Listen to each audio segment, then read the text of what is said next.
Olá, enxertados, tudo bem com vocês? Aqui é o Job Vieira, sou idealizador, fundador do Enxertados e eu serei aqui o seu professor nessa aula, nesses módulos que nós vamos falar sobre escatologia. E quando a gente fala sobre escatologia, a gente está falando sobre um estudo sistemático do tempo do fim. E escatologia ela vai muito além do que simplesmente o livro de Apocalipse. Quando a gente fala sobre o livro de Apocalipse, nós temos ali a revelação de Jesus Cristo propriamente sobre o tempo do fim. Mas a revelação bíblica é uma revelação progressiva.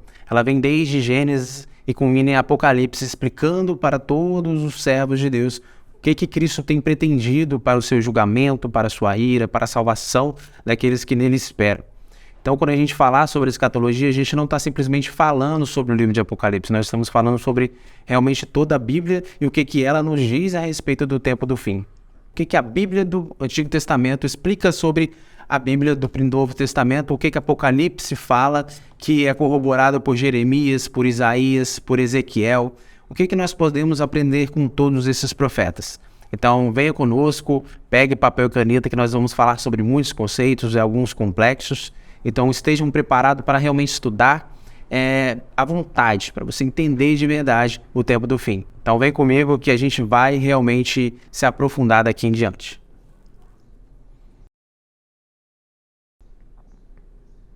E o que é escatologia? Né? Quando a gente fala sobre escatologia, a gente está falando sobre um termo que é a união de dois termos no grego, que é escatos e logia, que fala sobre o estudo das últimas coisas. Escatos significa últimas e logia o estudo. Então, o estudo das últimas coisas e da revelação de Jesus Cristo que ele deixou para nós. E ela é uma divisão da teologia sistemática. Né?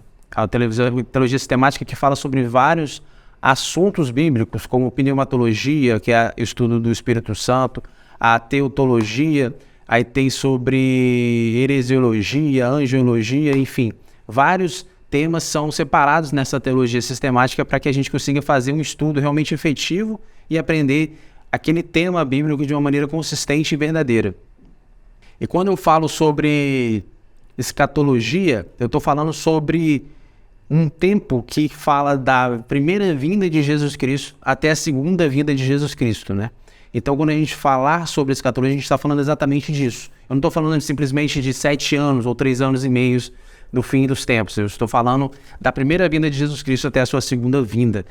E o estudo e o bom entendimento de escatologia, ele deveria criar na gente um sentimento de urgência, porque se eu conheço o fim, se eu conheço o destino de todas as coisas, eu preciso estar alerta, eu preciso estar urgente em me transformar, em buscar a Deus, em ser um servo melhor, em ser um filho melhor, eu estar preparado para receber o meu Salvador, ou simplesmente me encontrar com Ele no final dos tempos, ou propriamente dito, quando eu mesmo partir dessa terra. E por que existe essa urgência? Porque quando nós falamos sobre um dia do Senhor, virá o dia do Senhor, e a Bíblia fala em muitos momentos sobre o dia do Senhor, esse dia será um dia terrível, um dia de trevas, um dia de caos, um dia realmente de perigo para aqueles que não estão em Cristo. Então Cristo ele vai vir com poder e grande glória pisando no lagar. Cristo ele vai vir com a ira e vai derramar a sua ira sobre os ímpios e vai purificar toda a terra. Então a gente precisa estar muito alerta e muito apegado na ideia de estar pronto para receber o Senhor. Por isso que é muito importante a gente criar essa urgência e não ficar simplesmente pensando que escatologia é um tema legal, escatologia é curiosidade, eu preciso saber, eu quero saber, eu gosto de saber. Não, eu quero estudar escatologia porque eu quero estar pronto, eu quero ver os momentos, eu quero medir os tempos, eu quero discernir as estações. Eu preciso estar pronto para quando o meu Salvador voltar, porque eu quero que quando ele me encontrar, ele me encontre servindo assim, servindo a ele, sendo um filho amado. Quando a gente fala sobre divisão escatológica, a gente está falando mais ou menos de 5 etapas, né? 5 etapas desde a vinda de Jesus Cristo até o retorno de Jesus no fim dos tempos.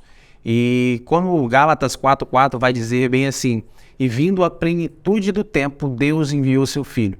Então a gente entende que aquele tempo onde que Jesus veio é o tempo de plenitude, é o tempo que é o tempo perfeito dele nascer e dividir a história. Da mesma forma que a história ela é dividida entre antes de Cristo e depois de Cristo, a escatologia ela é dividida antes de Cristo e também depois de Cristo, que a gente chama dos primeiros tempos e os últimos tempos. E a gente vai entender muito melhor esses conceitos daqui para frente.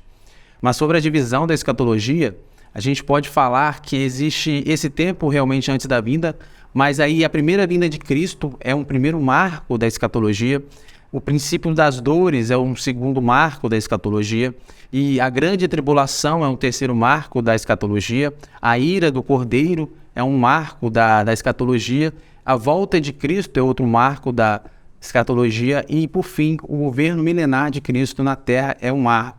Quando a gente fala sobre esses marcos, sobre esses tempos, existem muitas divergências e muitas visões em linhas teológicas, né? Então, algumas pessoas vão pensar que o milênio já está acontecendo, outras pessoas pensam que ele ainda vai acontecer, algumas pessoas pensam que ele não é literal, ele é apenas simbólico, e a gente vai poder entender nesse curso um pouco sobre isso. Também a respeito da tribulação, se a igreja estará na grande tribulação ou não estará na grande tribulação, se Cristo volta antes, se Cristo volta no meio, se Cristo volta depois.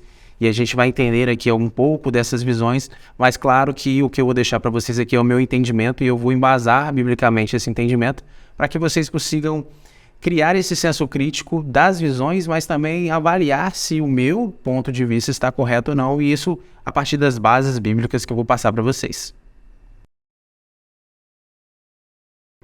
Quando eu falo sobre como a gente deveria estudar escatologia, eu já falei um pouco para vocês que a escatologia ela não pode ser olhada como um livro de Apocalipse, mas como um enredo que a Bíblia está contando. E aqui eu fiz algumas separações para vocês de alguns exemplos de profecias que estão em alguns livros da Bíblia, né?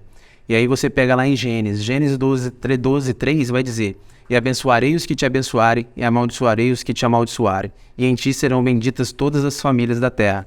Essa promessa de Deus a Abraão é uma promessa escatológica, uma promessa que se cumpre em Cristo e será cumprida propriamente dito quando Cristo estabeleceu o seu governo. Claro que nós já fomos abençoados por agora fazer parte da família de Deus, a partir de Jesus Cristo, a partir do seu sacrifício, mas nós ainda seremos mais abençoados quando Cristo impor o seu governo sobre a terra, e aí nós seremos participantes junto com Abraão, junto com o povo de Israel. E aí lá em 2 Crônicas 7:18, seguindo um pouquinho para frente, vai dizer: "Então consolidarei o teu trono real do mesmo modo como me comprometi com teu pai Davi quando afirmei: jamais te faltará descendência, um filho teu que governe Israel." Então você encontra lá em 2 Crônicas uma promessa de Deus sobre Davi, que nós chamamos da aliança davídica, né? Então a gente percebe que ali em Crônicas tem uma promessa de Deus que vai se cumprir em Cristo também, é uma promessa escatológica. Assim como Cristo veio e realmente veio da descendência de Davi e ali se cumpre, mas Cristo ainda não assumiu o governo de forma literal aqui. Mas então essa promessa escatológica ela se cumpre propriamente em Cristo quando ele estabelecer o seu governo. E nunca faltará alguém no trono para poder governar sobre o povo de Deus que seja de descendência de Davi, assim como ele mesmo prometeu. E aí em Salmo 72, 7 e 8 vai dizer: "Nos seus dias florescerá o justo, e abundância de paz haverá enquanto durar a lua. Dominará de mar em mar, e desde os rios até as extremidades da terra." Que também é uma promessa escatológica sobre Israel, sobre o povo de Deus, que ainda não se cumpriu. E ela vai se cumprir quando Cristo estabelecer o seu reino também. Em Daniel 9:26 vai contar que será cortado o Messias, mas não para si mesmo, e o povo do príncipe que há de vir destruirá a cidade e o santuário. E até o fim haverá guerra e assolações. Isso aqui está dentro das 70 semanas de Daniel, que é uma profecia muito conhecida, e a gente vai abordar essa profecia de maneira detalhada aqui, falando um pouco sobre a vinda de Cristo, da morte de Cristo e da subida de uma pessoa que trará guerras e assolações sobre a terra. Em Zacarias 13:2 diz: "Naquele dia tirarei da terra os nomes dos ídolos e deles não haverá mais memória. E também farei sair da terra os profetas e os espíritos da impureza."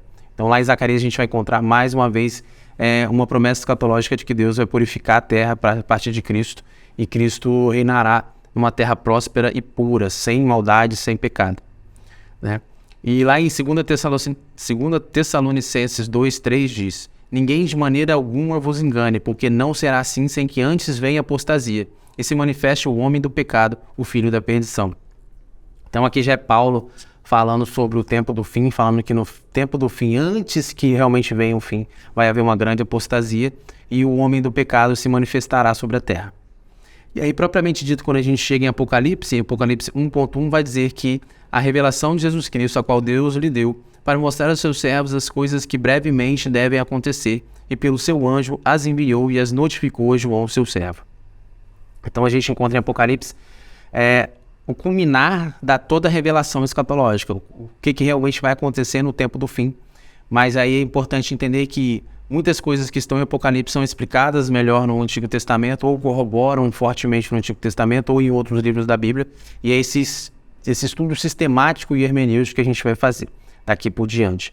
Então é por isso que a gente deveria estudar a escatologia dessa forma. Não simplesmente chegando em Apocalipse e falando bem assim, lá diz que fulano vai vir e vai acontecer dessa forma. Mas e aí? Quem é esse fulano? Vai acontecer dessa forma? Existe algum momento na história da Bíblia, no enredo bíblico, que corrobora para isso, ou que explique melhor isso, ou eu vou criar algo da minha cabeça? E as pessoas costumam fazer muito esse tipo de coisa, tirar coisas da própria cabeça sem embasamento bíblico. Eu imagino que isso aqui tá dizendo isso. Uma besta porque realmente vai vir uma besta. Uma besta é um homem. O homem vem de Roma. Por que vem de Roma? Não sei. Enfim. As pessoas especulam muito sobre o livro de Apocalipse, mas muitas vezes sem embasamento bíblico. E a gente vai precisar fazer de uma maneira diferente aqui para que a gente consiga ser propositivo, intencional e realmente explicar para vocês como é que funcionam as coisas. Muitas pessoas me perguntam bem assim, mas beleza, existem profecias, existem evidências, existem coisas que estão para acontecer, mas se a gente realmente consegue definir um momento em que Cristo vai voltar, é possível realmente saber quando Jesus volta? E aí existe uma confusão porque as pessoas olharam bem lá Jesus dizendo, sobre aquele dia ninguém sabe, nem os anjos do céu, nem o próprio Filho, somente o Pai sabe o momento realmente da volta. E aí as pessoas pegam esse versículo e falam bem assim, não tem como saber quando Jesus volta, porque nem Jesus Cristo, quando estava na Terra, sabia, imagine eu, como é que eu vou saber? E realmente, de fato, a Bíblia nos mostra categoricamente que a gente não consegue definir um dia, a gente não consegue definir uma data. E aí, quando a gente fala sobre tempos, é importante a gente entender dois conceitos, que é de Cronos e de Kairos. Kairos. Cronos, quando fala sobre Cronos, fala sobre o tempo literal, a hora, o minuto, o dia. Então, quando a gente fala sobre Cronos, a gente fala sobre isso. Então, quando Cristo ele fala que a gente não consegue definir o Cronos, é justamente que a gente realmente não consegue marcar uma data. Muitas pessoas tentaram na história marcar a data. Vai ser na virada do milênio? Vai ser no ano de 22, de 2012. Enfim, muitas pessoas tentam marcar dia, mas isso é impossível. Marcar um dia, marcar o Cronos, realmente, propriamente dito, é impossível. Porém, existe um tempo que é qualitativo, que ele não fala sobre um tempo quantitativo de hora e minuto, é um tempo de qualitativo no sentido de uma época, é uma estação, é um momento próprio, um momento de que as coisas vão acontecer. E esse kairos que a gente chama, ele é possível definir. Então, Cristo, ele mostra na sua Bíblia que, até questionando os fariseus, vocês sabem que quando o tempo está dessa forma, vocês sabem que vai chover. Quando está chegando tal estação, vocês percebem pelas folhas, você percebe pelo tempo, e vocês conseguem discernir os tempos, mas não conseguem discernir o tempo em que essas coisas vão acontecer. E aí Cristo, ele vai desdobrando várias coisas que vão acontecer, que a gente vai ver acontecendo, e que isso vai mostrar que está chegando o tempo do fim. E esse é o Kairos. Então a gente vai conseguir definir bem assim, está muito próximo, chegou. A gente vai conseguir definir dessa forma, e a partir das profecias a gente consegue entender muito bem isso. Muitas pessoas defendem, né, que não vai ser possível, mas eu discordo plenamente. Eu acho que a gente vai saber mesmo.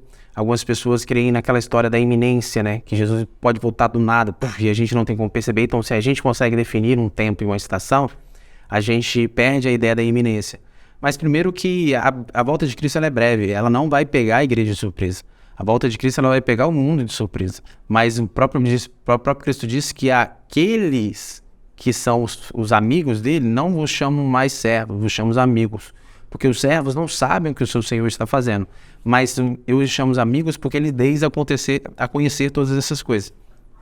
Então Cristo ele nos revela, por sermos amigos deles e por ser filhos dele, o momento que essas coisas vão acontecer.